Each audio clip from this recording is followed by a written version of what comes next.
Hello, and welcome to the Beginner's Guide to Genshin Impact. My name is Azuark, and it's time to continue our discussion on important aspects of combat. Yesterday we addressed the differences in the three attack buttons and how vital it is to pay at least a little attention to the mechanics of energy. Today, let's address the defensive side of combat. There are two ways to keep your characters from dying to damage: healing and shielding. A few prominent healers include Barbara, Jean, Chi-Chi, and Bennett.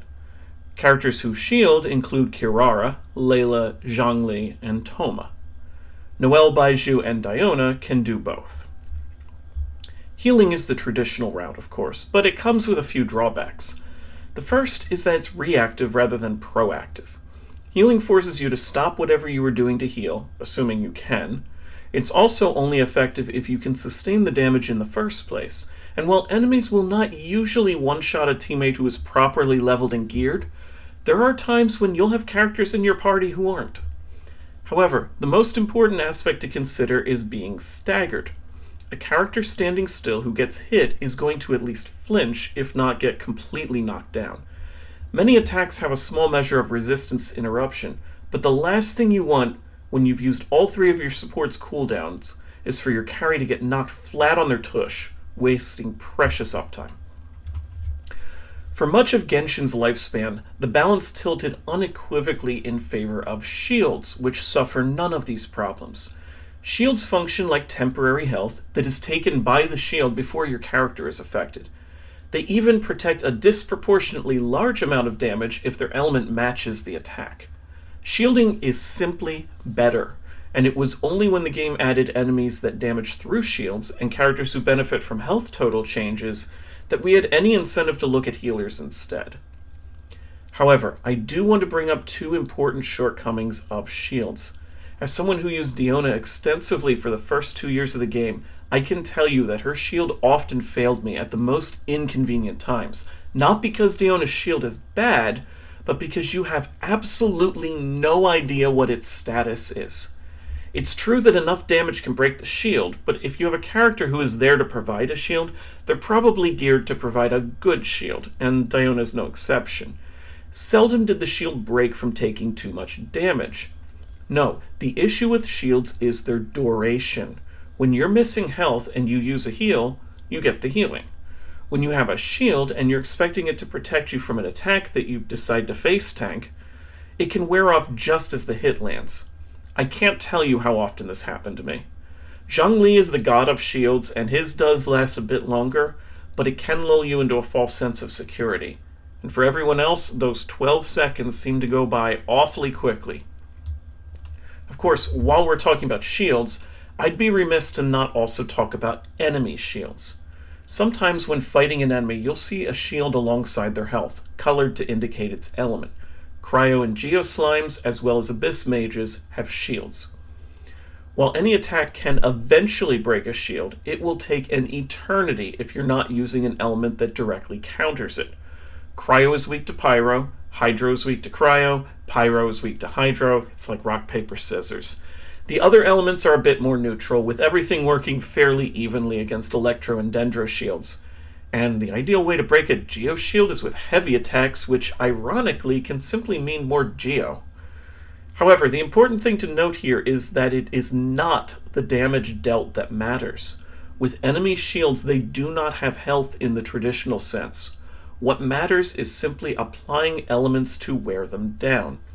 A level 1 character can break a shield just as effectively as at level 90. If you're struggling with a situation you can't deal with, don't be afraid to bring an unleveled character off the bench to deal with it. While we're talking about elemental shields, though, it's important to note that some enemies have elemental armor instead. The incredibly large Hilichurls and the Fatui skirmishers are the prime examples of this. Armor doesn't completely negate damage, but it does dampen it to an extreme level, and basically needs to be removed to have any chance of defeating a Fatui Electrohammer backed up by a Hydro Gunner. The funny thing about these is that the elements needed aren't always the same. Hydro isn't weak to Cryo here.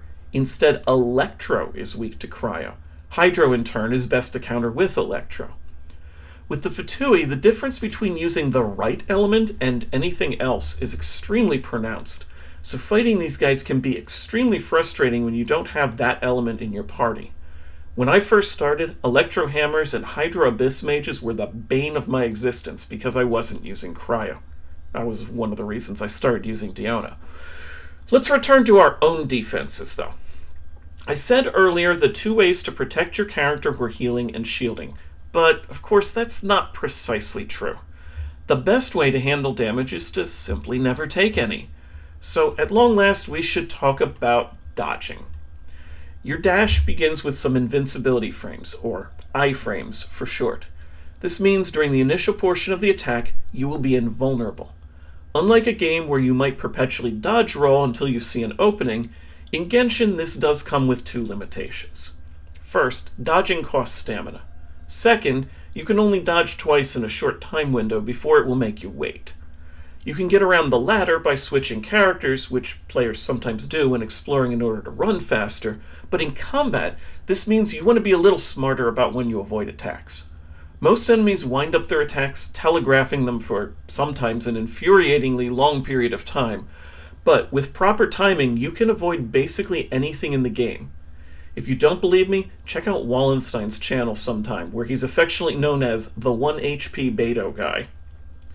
There is, however, one other important way to get iframes, and this is simply to use your burst. If you see a lethal attack coming and your burst is up, use it. Your character cannot take damage until the animation ends. It's not generally the preferred way to play the game unless you're in a desperate situation, because bursts are usually deployed proactively rather than reactively, but this is another way you can keep yourself alive. And at this point, I think we've tapped this well dry. The only things we could say about combat would involve specific enemies or getting into the Pandora's box that is team building. So as long as you're following my combat tips back in video 12, we can probably leave it at that. Tomorrow is time for a geography lesson, so you know what you have to look forward to as you advance throughout the game. So thank you for watching, and I hope to see you in the next one.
There is no escape!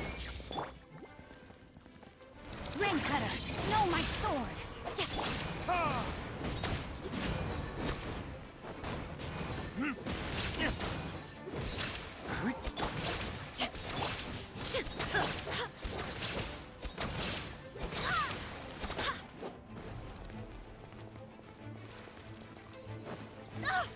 Barely a scratch!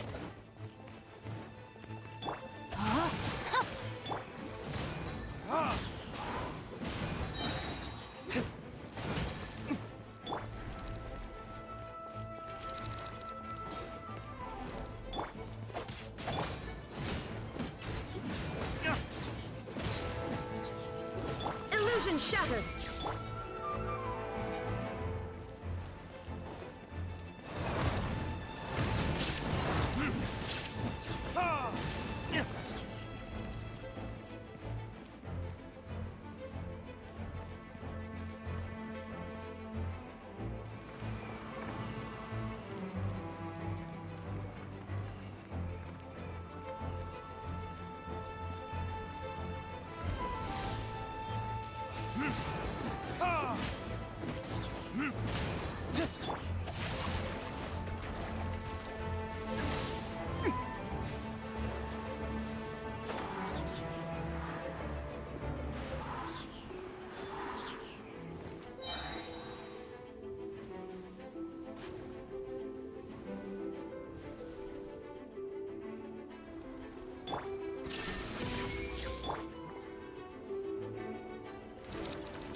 No, my sword!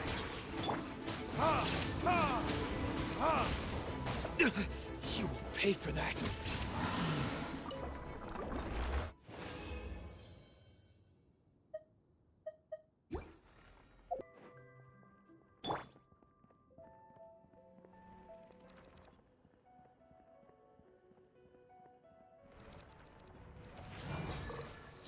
Oh, so sorry.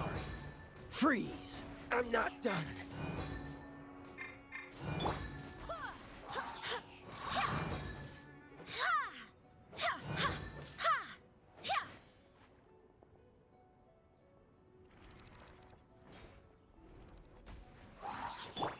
Rain outlines your fate.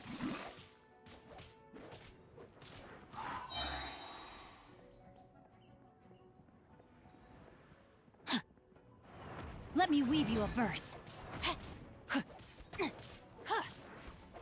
Time to act. I must leave no stone unturned.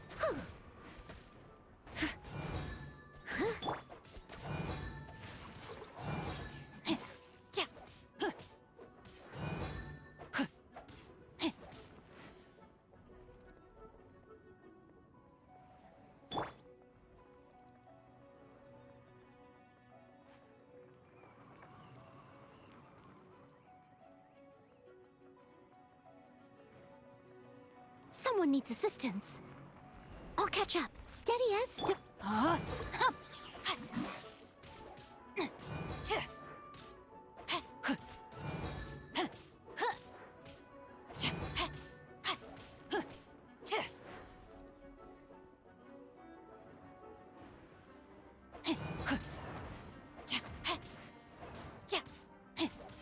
Rain outlines your fate.